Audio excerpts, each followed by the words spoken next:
In late antiquity, no one could have predicted that a major civilization would emerge from the desert landscapes of the Arabian Peninsula.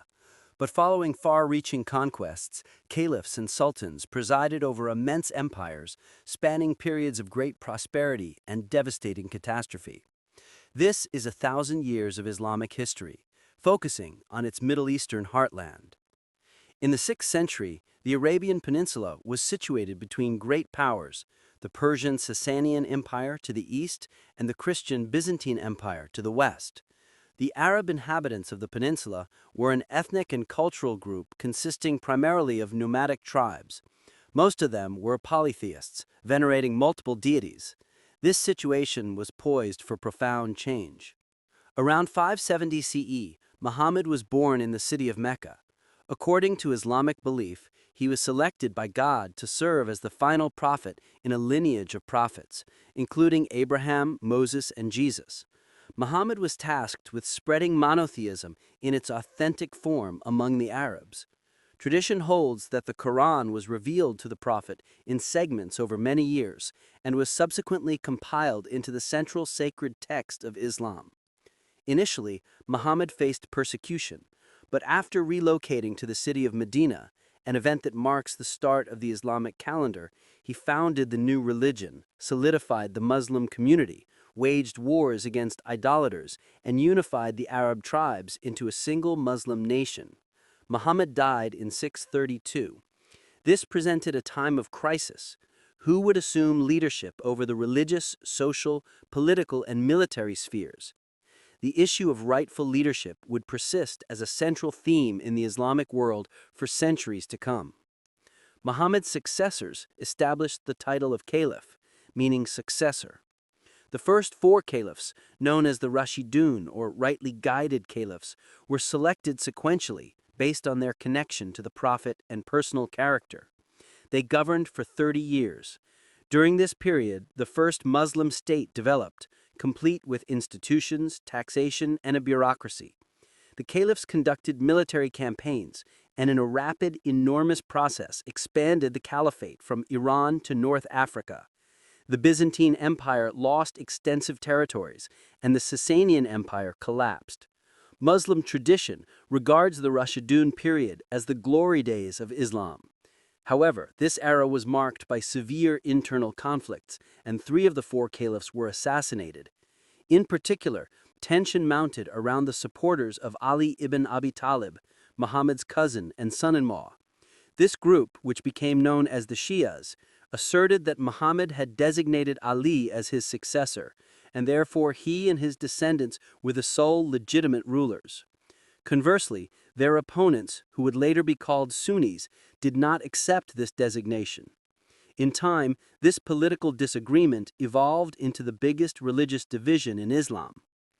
In 661, the Umayyads, an Arab family based in Syria, seized power and ruled for 90 years.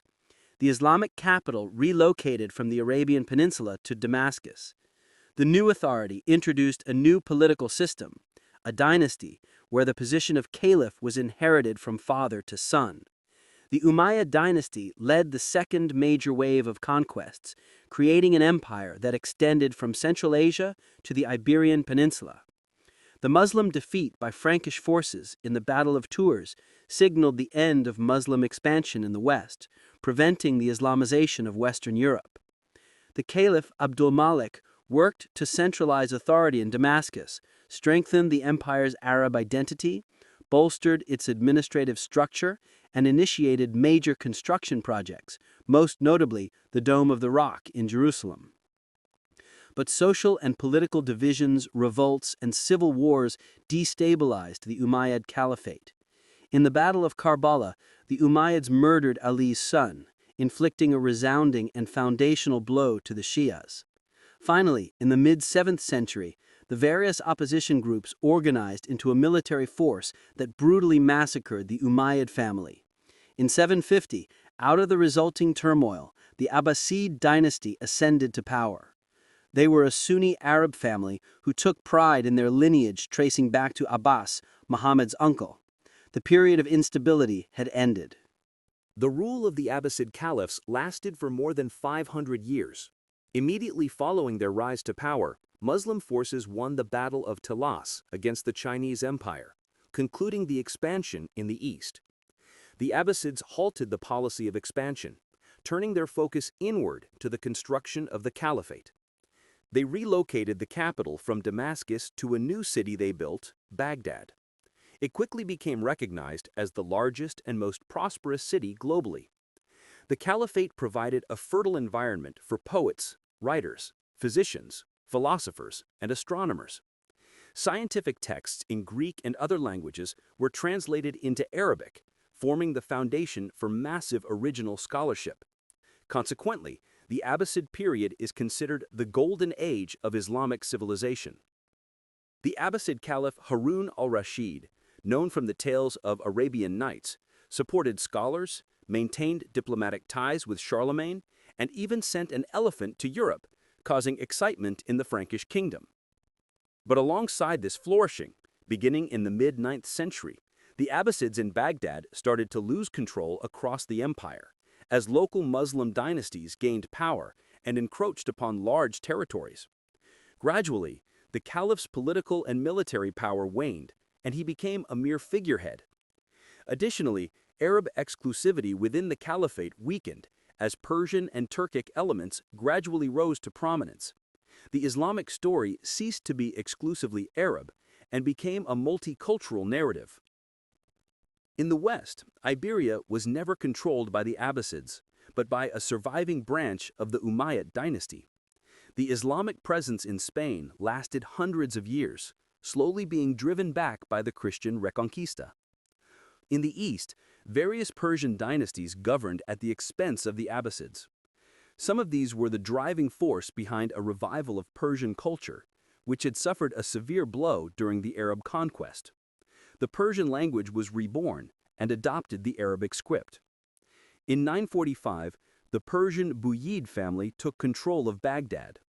Even though the Buyids were Shias, they chose not to depose the Sunni Abbasid caliph, but to restrict his power while controlling a confederation spanning Iraq and western Iran. Their presence lasted for over a century. At the same time, the Fatimids gained influence. They were an ambitious Arab Shia dynasty that traced its lineage back to Fatima, Muhammad's daughter and Ali's wife. The Fatimid dynasty spread across North Africa to Egypt, established Cairo as its capital, and ruled vast areas from there. It called for the overthrow of the Abbasids' caliph, managed networks of Shia missionaries, and was suspected of subversive activities, causing panic among the Sunni caliphs. The Fatimids ruled their shadow caliphate for an impressive 200 years, but failed to conquer Baghdad. In the 10th century, amidst the political success of Shia dynasties like the Fatimids and the Buyids, Shia Islam took definite shape, transitioning from a collection of political groups into defined religious movements. In the 10th and 11th centuries, political and climatic challenges struck the steppes of Central Asia, prompting the movement of Turkic peoples. They were nomadic, their economy based on horses and other livestock, and they were excellent mounted archers. Many migrated into the Middle East. The process involved 3 steps: conversion to Sunni Islam, migration, and political takeover. In 1055, the Seljuks, a Sunni Turkic family, seized control of Baghdad and removed the Shia Buyids. They assumed the title of Sultan, which would remain central in the Middle East for centuries to come. The great Seljuks ruled over a wide empire, but similar to the Buyids, they did not depose the Abbasid caliph, but control him. In fact, the Seljuks protected the Abbasids against the Shia Fatimid threat and became the catalysts for a Sunni flowering. This indicates the symbolic importance of the Abbasid caliph and his function as a unique source of legitimacy in the Sunni Muslim world. In 1071, at the Battle of Mantikert, the Seljuk Sultan defeated the Byzantine emperor. Anatolia was opened to the Turkic tribes. In the subsequent centuries, the Greek Christian Anatolia was transformed into a Turkish Muslim land. The most significant political power in the region was the Sultanate of Rum, a Seljuk branch. The foundation of modern Turkey was formed. In 1095, while the Islamic Middle East was politically fragmented, The Crusades were initiated under the direction of the Catholic Church. Their stated objective? To liberate holy places from the hands of Muslim infidels. European forces occupied Jerusalem and established several states along the Mediterranean coast. The Crusader presence in the Middle East lasted for 200 years. During this era, Muslims generally viewed their new neighbors as representatives of an unadvanced civilization, with a culture inferior to their own. In the 12th century, Saladin, a member of a Sunni Kurdish family, rose to prominence. He was a charismatic leader who eliminated the Shia Fatimid rule and founded the Ayyubid dynasty that governed Egypt and Syria. Saladin fought the Crusaders, defeated them in the Battle of Hattin in 1187, and liberated Jerusalem from Christian control. The blow to the Crusaders was severe, but not permanently decisive. They would endure for another century. Meanwhile, the Seljuk state collapsed, enabling the formation of a new regional power, the Turkic Khwarezmian Empire. Formerly a Seljuk vassal, the Khwarezmian state controlled Iran and part of Central Asia. The 13th century marks a watershed moment in Islamic and world history. Far away in the steppes north of China, Genghis Khan was proclaimed ruler of all Mongols, a group of nomadic tribes with a shamanic religion, legendary for their skill as mounted archers, similar to the Turks to their west. Within a few decades, under Genghis Khan and his descendants, the Mongol Empire expanded to become the largest contiguous land empire in human history. It was perceived as invincible and merciless. In a poorly judged move, the Muslim rulers of the Khwarezmian Empire executed Mongol merchants. The subsequent bloodbath brought about the end of that empire. By the mid-13th century, the Mongols controlled Iran, the Caucasus, and most of Anatolia. The Mongol ruler Hulagu Khan, Genghis Khan's grandson, demanded the surrender of the Abbasid caliph. The caliph refused to submit to the non-Muslim hordes. In 1258, Hulagu besieged Baghdad, razed it to the ground, and massacred its inhabitants. The city's great library, known as the House of Wisdom, was destroyed, marking the definitive end of the Islamic Golden Age. The Abbasid Caliph was rolled in a carpet and trampled by horses. 500 years of Abbasid leadership had ceased. Hulagu then turned toward Egypt. There, Saladin's Ayyubid dynasty was overthrown and replaced by a new power, the Mamluk Sultanate.